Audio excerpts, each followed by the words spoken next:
Hey guys, how you doing? This is Angelo. And now in this lesson, we're going to talk about the different types of tokens and the different types of coins. So a quick overview, there are four main types of ICO tokens. These are currency tokens, security tokens, utility tokens, and equity tokens. We're going to briefly cover each one and go over what makes each one different from each other. Also, don't get confused. Even though there are different types of tokens, they are all called cryptocurrency. So, currency tokens. These are actually the most popular type of tokens and the most widely used ones. Now, this does not necessarily mean that they're the best ones, but they are the first one. When Bitcoin came out in 2009, its sole purpose was to be a currency itself. Now, other popular types of currency tokens are Litecoin, Ripple, Dash, and Bitcoin Cash. Next, we have security tokens.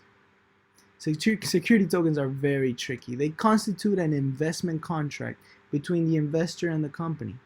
When people buy these type of tokens, they do it in the anticipation of future profits. Now, these could come in the form of dividends, revenue share, or most commonly, price appreciation.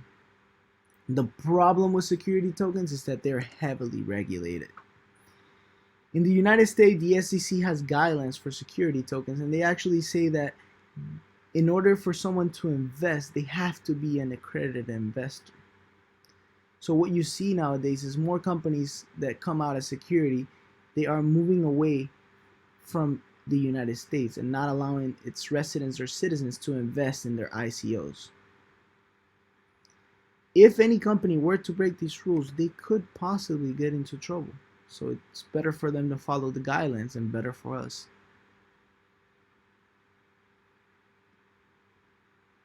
Next, we have utility tokens. Utility tokens provide access to a company's platform, product, or service.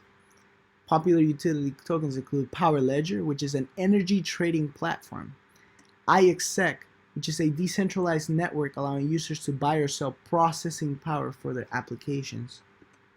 We have eBoost, which is a gaming software token that can be used for player-to-player gaming.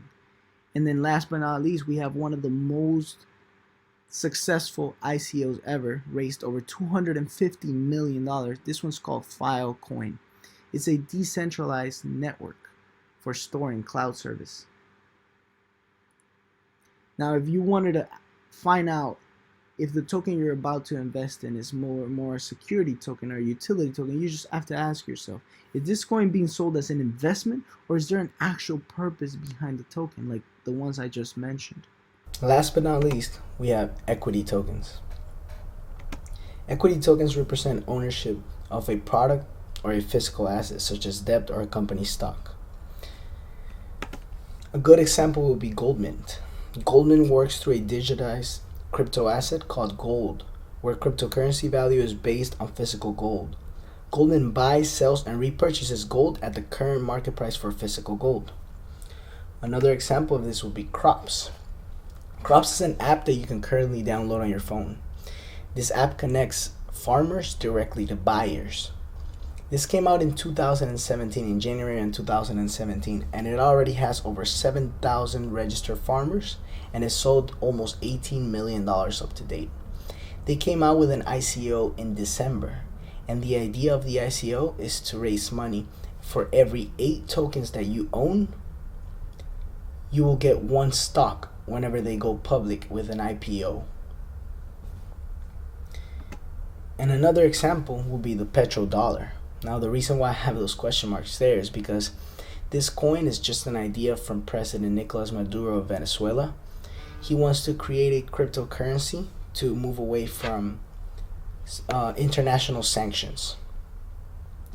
His idea is to have a cryptocurrency that is backed by oil, gas, gold, and diamond reserves, according to him. And if it comes out, do not invest in it.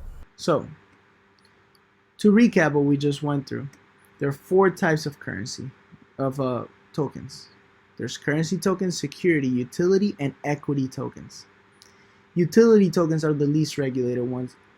But if an organizer freely issues a utility token that is later deemed to be security, this exposes the company for potential liability. So what we see today more and more often is, even when a utility token comes out, they come out as a security token in order to follow the restrictions of a security token and keep themselves safe from possible liability.